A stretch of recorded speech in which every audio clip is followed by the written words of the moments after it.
what's going on, my Cloud & Plays fans? My name is Cloud & Plays, and welcome back to the Cloud & Plays YouTube channel.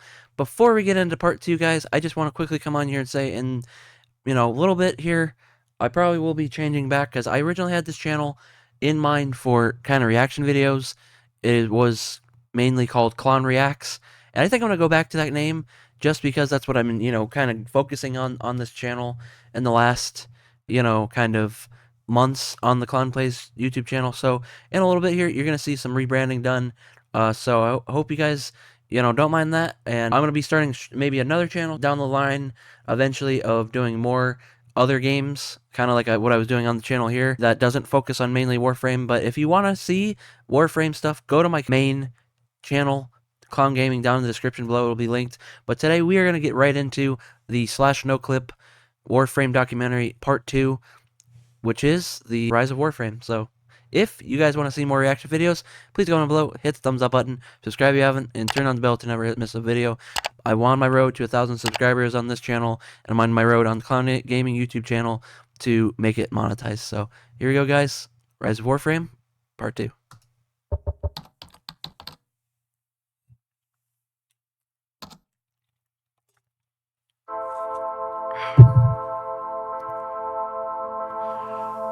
So, the elephant in the room, at least for those of you who have never played it, what exactly is Warframe?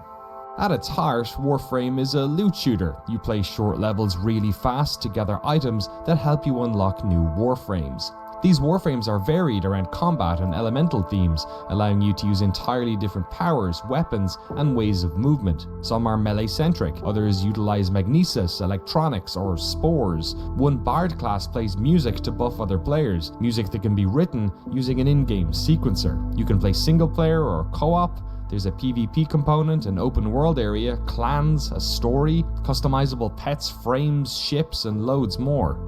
The Warframe of today is strange and varied, a bizarre game built atop the foundations of a very different experience. So, to understand the game as it exists today, we must first go back to that early prototype, to a Digital Extremes that had 9 months to make a free-to-play experience that might just save the company. So our company was focused on finishing up publisher stuff, pitching new stuff, things that were getting canceled, stuff like that. It was kind of imploding, right? There's no fault of the people that worked on those things. I mean, the ebb and flow of the economy, a publisher has a bad quarter, who's the first to go? Well, the contractors, and that's us. So that 9 months was trying to build as many of the beginning Warframes as possible so that we could have, a minimum set, and then trying to invent an infrastructure for this kind of so-called back end, because we have MMO light features, account persistence. None of that stuff we had any understanding of. Building all the stuff you need for independence. Now you got to make your own website. Now you have to make your own, customer support portal. How do you accept payments from people when you sell them a founder's pack? How do you get certification to take credit cards from people? It was really a lot of back-end infrastructure and database stuff, while the artist, right, scrambled to make as much of that kind of procedural level stuff that we can do to support, keeping people interested. Minimum viable product. It was the smallest thing we could put out that people could play, people get an idea what we're trying to do. And slowly we've bolted on parts and added things to it. And I think that's how we treat everything in the game. Don't worry about it, ship it. It's fine. It's good enough for 1.0, ship it.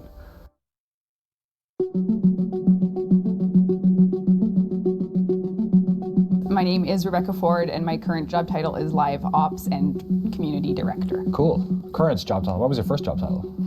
Community, no, I think it was just intern.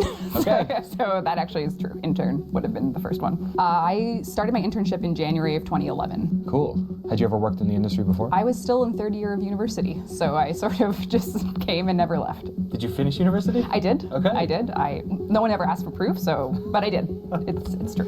When I first started, we were finishing The Darkness 2, so that was just sort of at the tail end of development, and I didn't have a role in any of that. Really. I just kind of came to the studio and figured where I could help. So I was doing launch parties for the products and just general office things, stuck around, and then Warframe really started becoming a reality in early 2012, so just mentally, and then it really hit the ground in around July, and I knew at that point that this would have been an opportunity, and luckily the people that I worked with felt the same way, so they were like, yes, this will need community support, and I was like, yes, I will do this. So pre-Warframe, was there a community team? No. Okay. And when did you figure out that, oh shit, we need a community team? Probably when we realized we were going to do it all ourselves. Not only do we need a community, we probably need to support these people, so I started the support community, forums, all that stuff. I think we were so, I don't want to use the word desperate, but I'm kind of going to. We were so desperate for this to work that we wanted to be in the thick of it as this alpha phase was happening. So we wanted to see what the problems were, where the issues, appeared to happen for the game, for the bugs, for all these things. And it really just had us glued to our communication outlets, which would have been the forums at the time exclusively, just watching. Rebecca joined the team and helped in any way she could, going so far as to voice the character of the Lotus, Warframe's space mom, who guides the player throughout their time in the game. The closed alpha was launched and the team kept a watchful gaze on feedback. Through emails and forum posts, they zeroed in on what bugs they needed to fix, what powers felt imbalanced, all while adding in new meshes for the Warframes. Warframe needed satisfied players, because if this project was going to work, it needed to start supporting the small team that was developing it. They drew inspiration from the success that many niche games were having on Kickstarter and decided to put out a founders package for the game. This package would include a bunch of the game's currency, platinum, along with exclusive equipment, forum badges, Warframe sigils, and keys to the upcoming beta. The team had never sold in-game items before, so they had no idea if anyone was going to buy them. Let me just pause it real quick and say that, I've been covering, like I said, Warframe on my channel lately, and this right here, looks completely, this is a different game almost, with the UI being the way it is compared to what I see now and stuff, on Warframe today. So I'm just saying this in a positive way, not saying it's a bad thing at all. You got to start somewhere. This definitely has come a long way, and I am very glad to be playing it in 2025. Kind of put my finger on the most optimistic I'd felt, which was when we started our founders program, which was sort of our own Kickstarter version of the game, which was basically you can become a founder of Warframe, and that means that you'll sort of have meant it was successful if it turns out to be that way. And I remember watching real time as the first Grandmaster founder purchase came through, and at that point that was someone spending $250 to support Warframe for what it was at the time. That was the moment when I realized people care about this game, right, as much as us. And I remember running into the office in November and right into the middle of a programmer meeting. They're all talking about problems, and I just burst in the door. We made $1,500 yesterday, and they looked at me. I mean, it's not enough to pay them, right? That's not enough to keep the lights on. But my God, the look of shock on their face that people would actually pay for Warframe, they were astounded. Yeah, it was crazy. And what really at that time was the most scary was doing free to play and doing it wrong, because we were doing it wrong early on. We were selling power, no customization to speak of really at the time. We didn't really have a lot at the time except a fun, free, downloadable game that you could shoot and be a ninja in. Warframe is a game that many consider to be fair free to play, but that wasn't always the case. As the game moved into closed beta, it had a supercharged system that allowed players to double the capacity of their gear. But there was no in-game way of unlocking this system. It was only available if you used real-world cash to unlock it, meaning those who were willing to spend could effectively be double the power of those who weren't.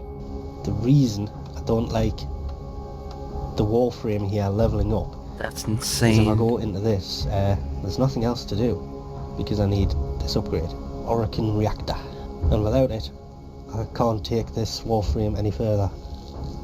But you've got to use, real money to do that.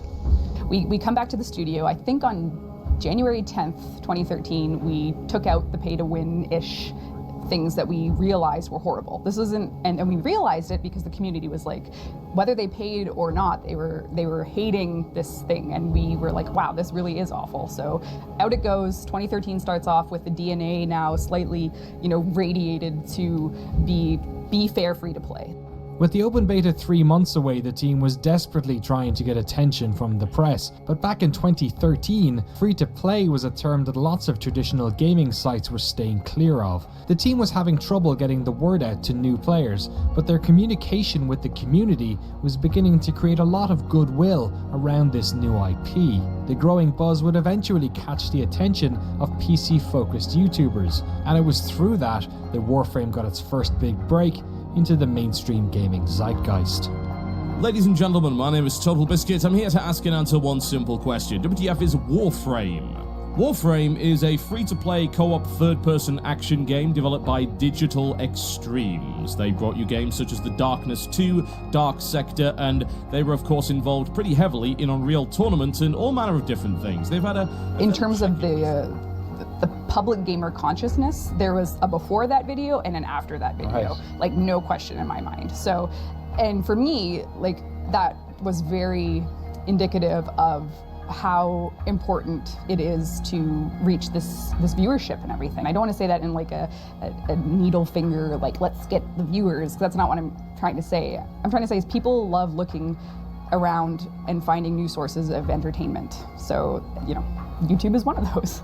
Certainly potential involved in Warframe, definitely. It's a very high fidelity, obviously kind of AAA quality, free-to-play game. But it, I think, has a long way to go before it can really define itself as absolutely top tier and really have the content that's going to keep people playing for longer than a couple of days. With more players coming through the door than ever before, the open beta launched on March of 2013, with 8 playable frames and hundreds of bug fixes, quality of life updates and balance improvements. The team was preparing to launch the game on Sony's new console, the PlayStation 4, but that wasn't going to market until November of that year, and free-to-play on consoles was an unproven market. At this stage, Warframe was only available through the basic web portal that the team had set up, so they realized it was probably about time that they turned on a certain valve. We're now at this point where we can tread water and keep trying to build it. But it was really tenuous. It felt go, no go, right? You know, there's laws about if you need to lay people off, you have to give them a severance. And that comes out of this reserve, right? So there's a point where you are really going to screw people over if you go right to the limit. So yeah, it was extremely nerve-wracking. And it kind of got its feet under itself to support itself, just as, you know, we were running out of money. Right. And so it launched, and we saw it did well. And then it wasn't until we launched on Steam that we knew we were saved, because we knew leading up to the Steam launch it was making out enough money to sustain a small team, but we were 250 people. And so it's like we're sweating. It's like, okay, so let's turn on Steam and see how many people we can support. And we turned it on, and it jumped.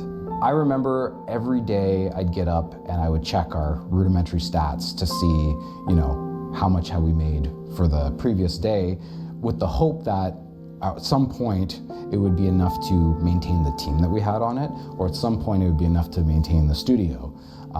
And I don't remember how many days it was that it wasn't. It felt like a really long time, but I really remember the day that we did. Like, I remember waking up in the morning, I'm yelling in the living room. My wife came out, she's just like, what's going on? I'm like, look, Warframes actually can support the studio. And I was like, oh, okay.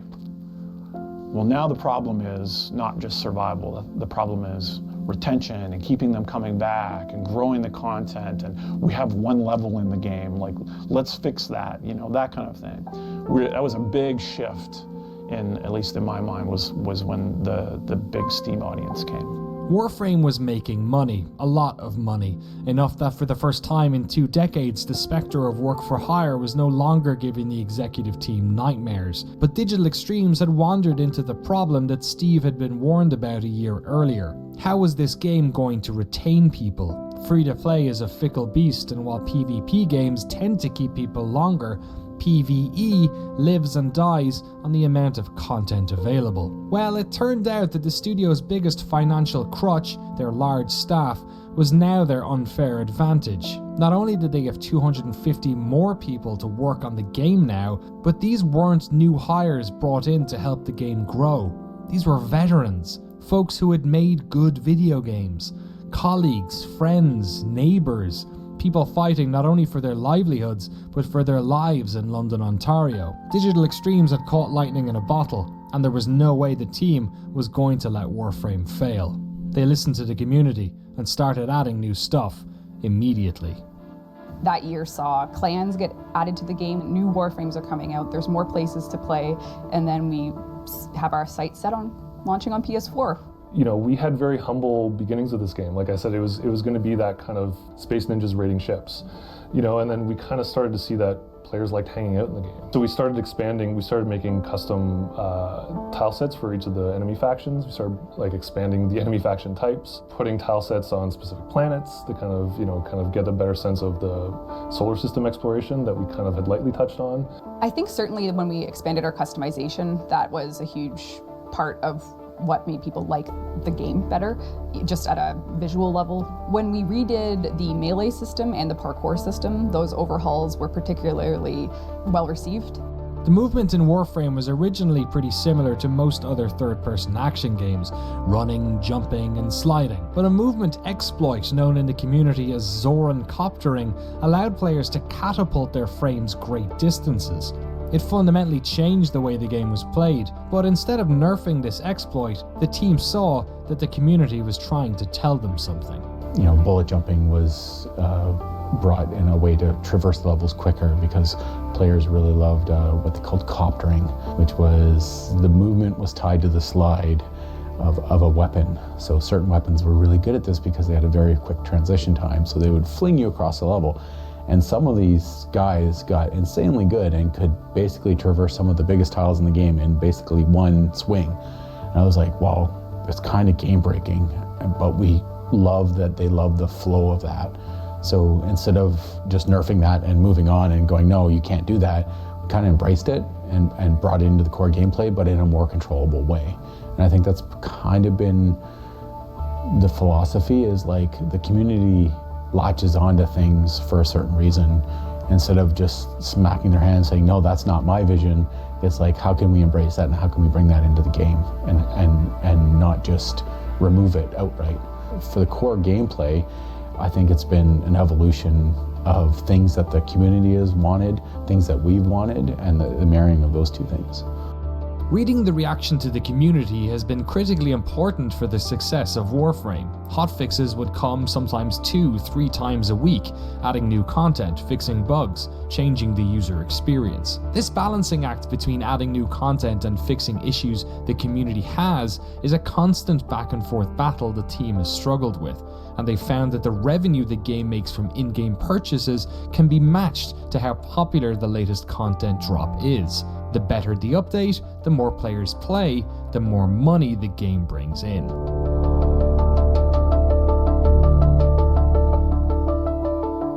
The hardest part about Warframe's life, I think, is the fact that it's clear from that data that Warframe needs to update to stay alive. The longer we don't update, the less people come check out the game, the less people stay in the game. So you have those two competing schools, stay in the game and come play the game. And then you have us, who has this 5-year, now 30 gigabyte behemoth that needs to be updated to stay alive. Right. So how do you explain to someone that you've been talking to that, you know, we will fix your bug, but we also really need to add this new thing, or people won't come? And they're like, well, stop adding shit, you should fix it. And you're like, we have to do both. I literally met an acquaintance I hadn't seen in a while, and he said, I tried playing your game.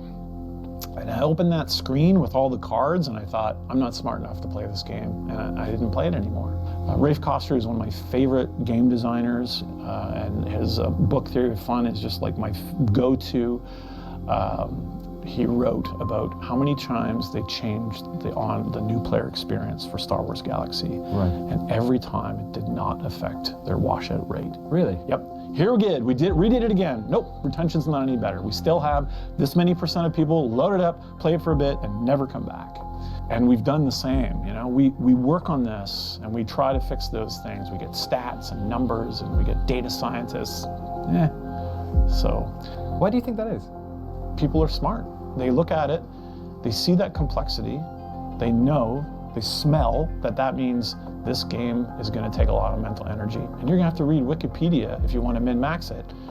And they know I'm either in for that or I'm out for that. Does this Netflix series have 24 episodes or 10, right? It's a big commitment to play Warframe. One of the big parts of my job, which is how much time are we gonna burn on a new player and how much time are we gonna give to that 1,000-hour player? One way they've managed to keep that open communication with the player base was using the power of YouTube and Twitch. Rebecca started a popular developer Q&A stream from the office's canteen. And we are ready to live stream our first dev Q&A for the Warframe community. Okay. Hello everyone, welcome to DevStream 107. Yay. This is also our 5th anniversary of DevStreams. We have been streaming since the end of February 2013. It is now 2018. So if you've... That's not true.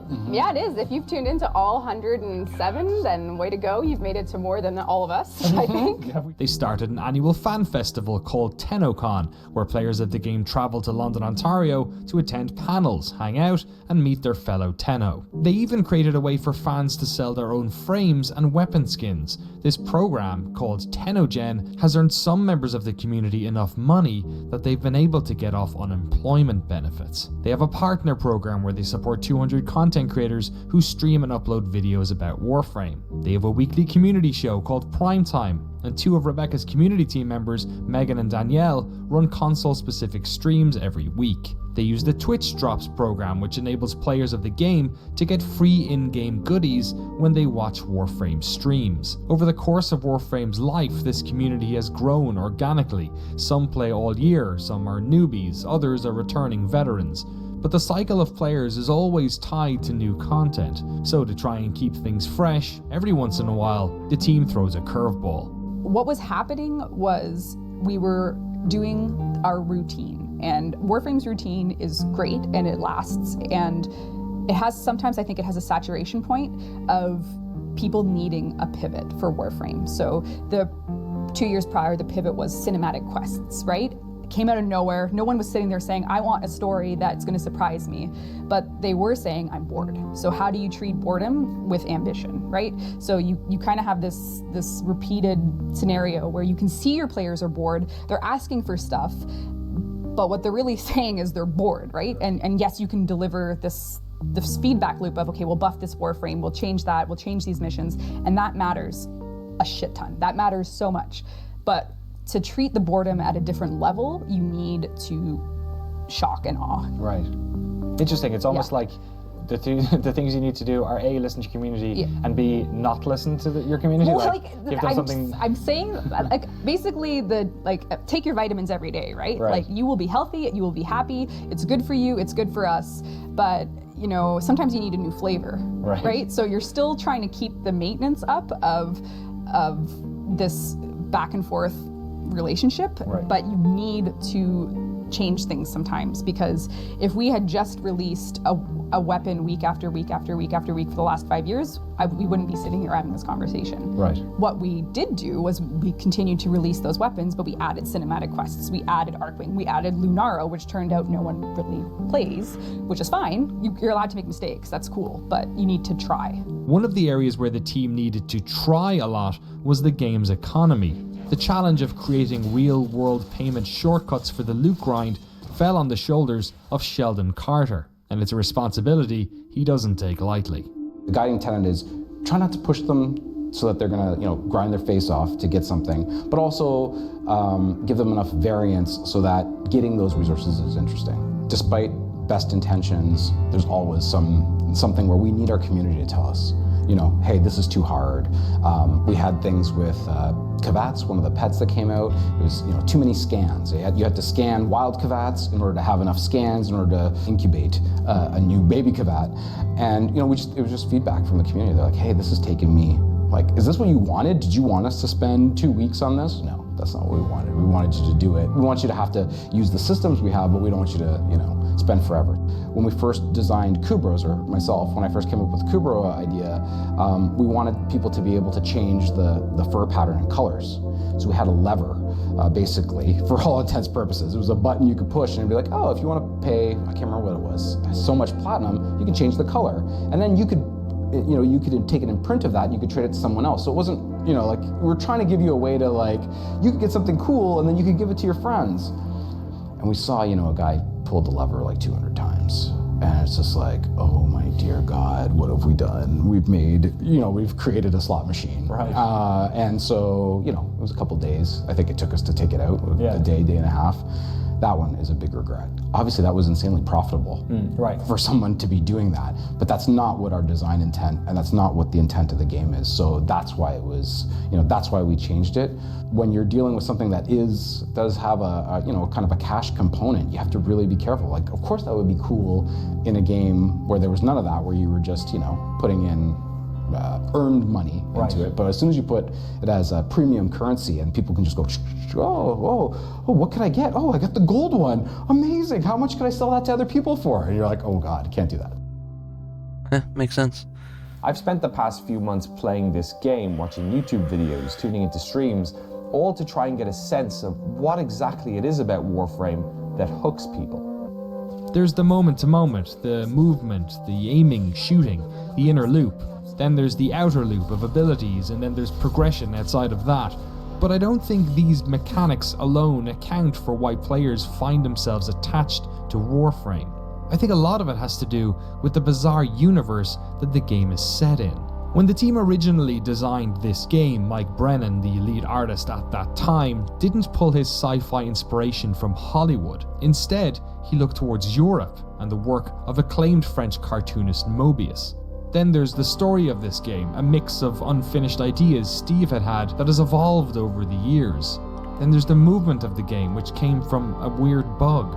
The lore of the game, the design of the biomes and tile sets, all of this came from ideas the team had later, built atop the humble foundations of that early prototype. What this all has led to is that the game looks and plays like no other video game. Warframe is a weird-looking game. It's as beautiful as it is bizarre, and I think that's the surprise element that hooks Warframe players. We do deliberately put a twist on everything we put into the game, whether it's even just as simple as the terminology. We have scarves in the games, but we don't want to call them scarves, we call them sandanas. You know, and it's kind of the same thing with the way we approach the sci-fi angle. You know, we have our Corpus, who are kind of the heavy tech enemy faction, but you know, Steve did this really cool thing where he said, well, they're kind of they treat greed as a religion, you know, and that kind of is a really great inspiration for how you kind of visualize that faction, and you can kind of bring in, you can kind of get a bit wacky, as we like to say, with kind of the design of this. We don't really have a lot of restraint for how far we push things in Warframe. It's really fun, actually, as a result. And even down to like vocabulary that's used. Like, you don't just use the word like cat for your like cat-looking. No, it could not be a cat. Right. It's a kavad, of course. That's one thing that we've like tried. Like, there is no internal gospel of Warframe, but if there was, one version of it would have the entry of give everything a Warframe name. Right. And you can kind of see how that happened over time. Like, early on, we had, you know, one of our amazing programmers naming our weapons, like the sniper, which is called the Snipetron, and it still is, like, that's still in game. But now you see, like, names that are appropriate for each faction, and, you know, like the Corpus names are Plasmor and like really sort of techie sounding, and then the Grineer ones are like the Stubba and the Stug, and like just like more visceral sounding, and that was an evolved language dialect over time. I think it's a weird organic sci-fi world that is distinct to Warframe. Like, that's it, and that art style definitely was the original draw for people to check it out, and it has been the reason that a lot of people stick around. And the uniqueness of each character and the level of customization of those characters, like, these things are weird, and they are good weird. The thing that I really like about how it's evolved is it's a very strong aesthetic. Yeah. You know, and it's a very divisive aesthetic. You know, you get people who love it, and I've seen comments where people, you know, they try to play the game, but they can't get past the art. You know, and in a way I kind of prefer that. I like that we make a strong statement versus just being something that's kind of a bit more vanilla. I'm starting to figure out that perhaps what looked like maybe a barrier to entry is also maybe your, like, unfair advantage, is that you have this very idiosyncratic or very, like, unique world that once people are sort of in on, then they feel really they belong to it. I think you're entirely correct. That is absolutely, because when we first started making Warframe, my background, as I mentioned, is more on the art side, and my directive to the guys was make whatever you want. Like, let's just make sure we do the free-to-play right. You make what you're excited about. And so our art director is monumentally talented. He just wanted to make what he loved, and I'm seen as like, oh, like it's a little different. And then, but I'm like, yeah, do whatever you want. Do whatever makes you happy. Like, do what you are passionate about, which is a clear advantage, I think, for Warframe itself, is the passion of the team. Yeah, but I think you're right. In the end, it's different, and it's different enough that it appeals to a certain crowd, and they get in there, and that's the world, and it's a unique world.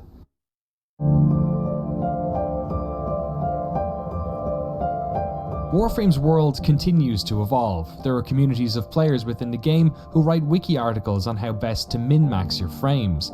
There are communities of pet fanatics, there are speedrunners, lore enthusiasts, and of course there are communities of people who just want to look good. The joke in the community is that since Warframe doesn't really have an end game, the end game is simply making the sickest looking frame you can. Something the community calls fashion framing. Last year Warframe received its biggest update yet, the Plains of Eidolon, an open map for players to traverse, complete with quests to complete and mobs to kill. It's a wonderful step in an exciting new direction for Warframe, but perhaps it's not a new direction. Perhaps it's a step back 18 years to an idea for an MMO called Dark Sector that never came to pass. I think you could easily make a case for we're on Warframe 3. You know, like if this was a traditional cycle, I'd say what was there in 1, the things that are there are you are the Space Ninja, but God, I mean, there's Tenno now. You can play out in open landscapes. It was a corridor shooter. You can fly around, you know, you were grounded. The amount of weapons, I mean, the game has just constantly evolved, and it still evolves now. It's a lot of fly by the seat of our pants. It's a lot of like building the tracks as we're racing down, barreling, you know, towards it. You know, we have a destination in mind. When we're going to get there, we're not exactly sure, but there's definitely long-term goals, but a lot of the short-term stuff is kind of, you know, made up as we go. It's not always an easy 5 years, and it's the best 5 years of my life, no matter what. Like, I'm not saying this is grim or anything, but to have a community that feels listened to is probably, I feel like it's a part of my life that I'm very proud of, but I also understand that not everyone always feels listened to in every industry, in every game, and it's really, you know, it's really something special that I hope we can continue to do well.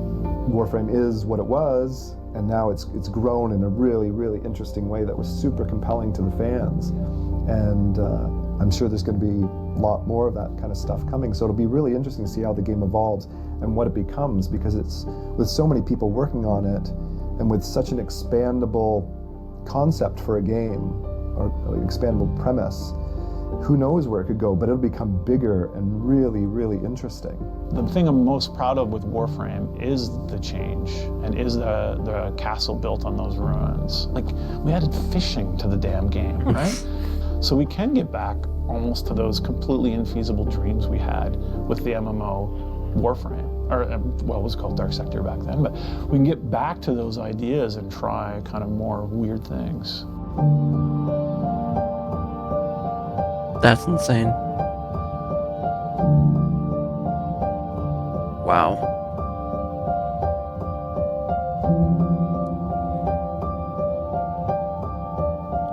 That's for sure. That's crazy.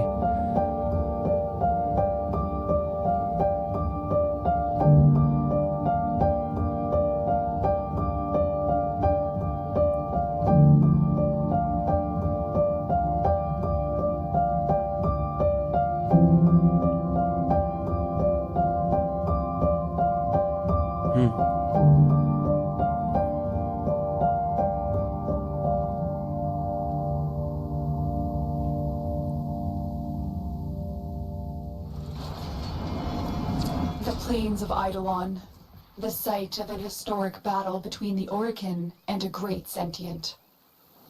These plains are a vast graveyard. I played in this actually just recently on my stream, and it's not entirely the worst thing I've ever played. It's a little tricky for a newer player, like about a month old now. But yeah, that was a great video. I really like, you know, reacting to this, just like knowing like the backstory and, you know, like the struggle that digital extremes, and everybody had making the game possible and stuff. Like, it's very motivating for me as a YouTuber to like not give up. I know that's not the same thing, and it's just like kind of a similar situation.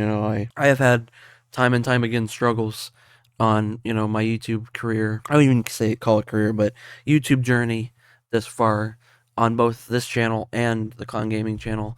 Mainly the Clown Gaming channel, because this year, upcoming 2026, will make it a decade since I have been making YouTube videos. So this type of video is definitely motivating for a person like me who is in a similar situation with just like something different. I'm struggling, get a following, but lately with the game of Warframe, I've actually gotten the most views on my channel I've had in probably quite a number of years, probably since the original Fortnite days, and things like that. So yeah, I hope you guys enjoyed this video, and I know I didn't really talk about too much stuff that was entertaining. I just kind of want to sit back. There was a lot of stuff that was to take in that video, so like my thoughts are definitely processing and stuff. So it was a very good video. Like I said at the beginning, if you want to see more reaction videos, please go down below and hit the thumbs up button and subscribe to me on this channel and the Clown Gaming YouTube channel.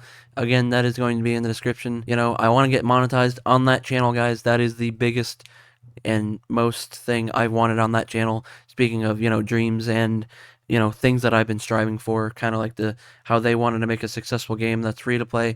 Well, I want to make my YouTube channel, something that I can do, not really as a career, but something that I can actually get paid for, because it's something I love to do. I have a passion for it, and I never will stop. So my name is Clown Reacts. I hope you guys enjoyed, and yeah, I will probably see you guys in part 3 of the Rise of Warframe. I'll catch you guys in the next one. Bye bye.